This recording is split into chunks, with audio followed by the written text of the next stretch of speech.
Si Harry Roque na po ang nag-confirm ng pagpasok nga ng ICC dito sa atin. Papasok pa lang ba? Wala pa ba dito? Titignan natin. Ano kayang pakiramdam ngayon ng isang Bato de la Rosa? Pati na rin siyempre ni Duterte na kinumpirma na netong isa sa kanilang mga kaalyado. Diba? Siguro naihina naman sa salwal itong si Bato de la Rosa. Maraming dawit dyan eh. Okay?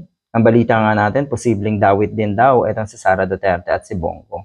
Kaya good luck. Nasa bansa na ba ang ICC? Tingnan natin. Former presidential spokesperson Roque confirms ICC entry in the Philippines. Alright. Naandito na daw. Yun yung pagkaintindi ko dito sa article na ito. Naandyan na ang ICC, nag-iimbestiga na. Okay? Hindi naman kasi kailangan na sila ay salubungin. Okay? Salubungin ng Malacanang, sabihin na natin. At hindi rin pwedeng ang mag-confirm niyan ay ang Malacanang na naandito na nga. Dahil alam naman natin ang stand ni Marcos Jr. sa pagpasok pa ng ICC dito sa atin. Laman ba ito ng balita ng mga media? Posible rin na hindi masyadong highlight ng kanilang mga balita.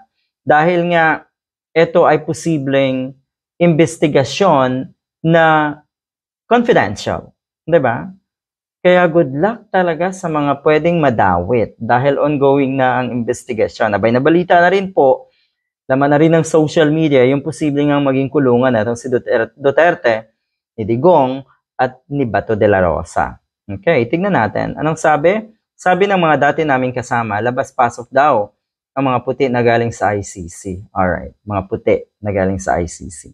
Hindi lang naman mga puti ang mga naandyan sa ICC. Anyway, so meron po akong confirmation na talagang nag-iimbestiga na ang mga dayuhan dito sa atin, dito sa Pilipinas. Yon. Ongoing na pala ang investigation.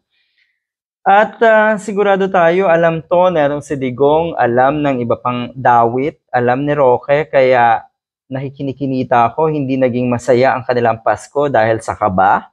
Hindi rin sigurado masaya ang kanilang or pagpasok ng bagong taon para sa mga ito dahil sa kanilang pangamba nga na alam nila kasi na sila ay may kasalanan, kaya sila po ay nangangamba. kung alam nila sa sarili nila na wala silang kasalanan, wala naman yan eh. Haharapin nila yan ng matiwasay, haharapin nila yan ng buong tapang. Pero yun nga, nababahag talaga ang buntot ng mga yan dahil magigisa sila sa posibleng investigasyon nga ng ICC. Good luck!